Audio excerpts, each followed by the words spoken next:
Happy Maven Monday. I am Georgia, founder of Built for This Baby, and welcome to November 7th, Maven Monday question and answer, where you come to get all your answers for pregnancy and postpartum health, wellness, and nutrition. Today we have a really exceptional question, and I'm excited to dive into it. So I want you to grab a pen and paper so that you can take some notes and refer back to it. Okay, so the question comes from Marianne, and Marianne is from Burnaby, British Columbia, and she's asking, are there any specific foods that support in the phase after birth, which is commonly called postpartum? And so I thought, well, this is a brilliant question because actually there are some very, very key spices which can be used to support your adrenals, which is adrenals are depleted by an accumulative effect over time. And after birthing, you can feel quite depleted and bottomed out. So there are some very specific things that you can do to support you during that phase. I want to talk about spices today because they're commonly overlooked and generally speaking, really easy to access. You probably have them in your cupboard as we speak. So the first spice I want to talk about is cinnamon. I've talked about it before, and cinnamon is actually a blood glucose stabilizer.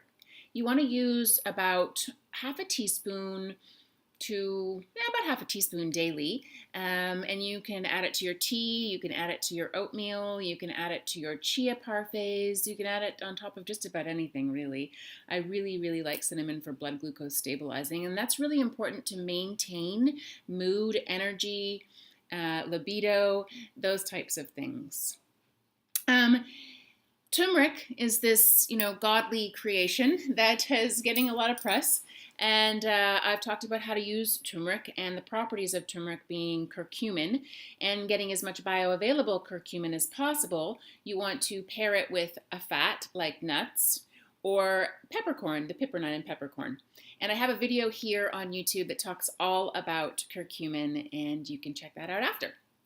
So curcumin actually enhances circulation. So if we're talking about overall general mood, adrenal support, hormone balancing, we want to start by kind of ticking these things off the list.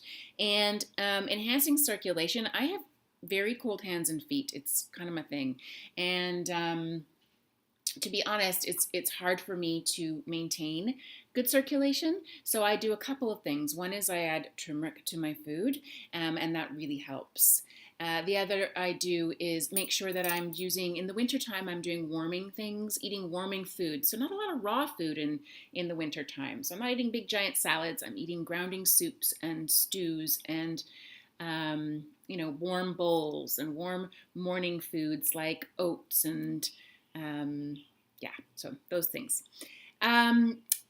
The next spice I want to introduce is coriander. Coriander is actually a mild diuretic. And believe it or not, a lot of hormonal imbalance starts in the gut. So if the gut is having a hard time processing food and we aren't moving through food through our colon in an effective way, we can tend to feel a general malaise. So coriander is actually a mild diuretic. Coriander can be found in Indian spiced foods. It's used in all kinds of Asian spiced foods. I like to toast it, grind it up, and then sprinkle it on top of avocado toast with some sea salt. Put it on top of hummus toast. You can put coriander in many places.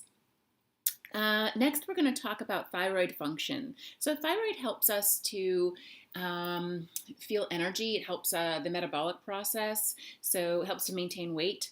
And thyroid is something we want to be on top of on a regular basis. Using cayenne pepper in sparing doses can really help thyroid function. You can make a lovely lemon, cayenne, and ginger and honey tea in the morning, and that will help to stimulate thyroid function. The next spice is ginger, and ginger also aids in circulation, improving circulation. It also helps with general stomach upset. So again, we're aligning the guts, which in turn supports the adrenals, which in turn supports hormone function and the balance of estrogen and progesterones. That's kind of the game we're playing. We're trying to balance the progesterone and estrogen levels. And after birthing, when the body is quite fatigued, especially during the time when you're learning to nurse and learning about your baby, and it's a pretty dynamic time. So making sure that you're supporting all the elements in your body is really going to help you. Spices are awesome and easy to incorporate, and you can probably go into your kitchen right now and grab some. Okay, here's the winner. Here's the bonus round. This spice is commonly overlooked, and right after birthing and into postpartum is the most important spice of all of them, and that is clove. Clove actually really supports the adrenals. So it increases libido, it regulates hormone function, it increases energy, it aids in fatigue, and clove is kind of an overpowering spice. People can be a little bit put off by it. You can actually just throw 3 or 4 cloves into your your plant-based soup or stew that you're making, like squash stews love clove, sweet potatoes. You can even do like a lovely kale and quinoa stew with a hint of clove in it. So adding the addition of clove, I would say, of all the things on that list that I just gave you, would be my number one. And I bet you didn't know that. Okay, let's talk about 2 herbs that I like to use and often suggest to clients, although I do recommend that you seek out a naturopath. I am not a naturopath, so I do recommend that you seek out a naturopath regarding dose and to ensure that these 2 particular herbs are right for your body. These herbs are considered superfoods in the lines of like those fancy superfoods. And there's actually a whole list that I could get into, but I want to talk about 2 specifically today. 1, ashwagandha. Okay, so ashwagandha is kind of a bitter herb, and it's usually in powder form. You can add it to smoothies in the morning. I would say that's the best way to take it. Ashwagandha reduces stress, anxiety, and depression. So I want you to know that during the after stages of birthing, the postpartum phase, you can go through something called the baby blues, which is very normal. And it's mainly due to fatigue and hormone realignment, and it can feel a little overwhelming. So ashwagandha during that time is very, very supporting. And it's okay for you to take while you're nursing. So please do talk to your naturopath about the benefits of ashwagandha if you are feeling like that baby blue period is maybe continuing on a little longer, or you just feel a little anxious, moderately depressed. Maybe it's the winter time, maybe it's gray and rainy and you can't get out with baby as much as you would like. So consider that option. Next is my all-time favorite. Again, adding it to smoothies is my most favorite way of using it. It is maca. Maca is used to balance the estrogen and progesterones in your body. So often we have a heightened level of estrogens, especially when we get into our mid to late 30s and beyond. And the estrogen levels in our body are heightened and progesterone starts to deplete. And it can cause a trickle effect of issues. So maca is loaded with phytonutrients and zinc.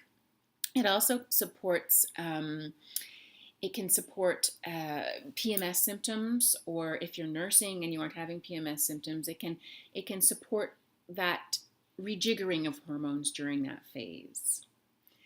I also want to make a mention about infertility in maca. Studies have shown that maca is supporting infertility. Again, please do check in with your general practitioner, your naturopath, and see if these particular herbs are right for you.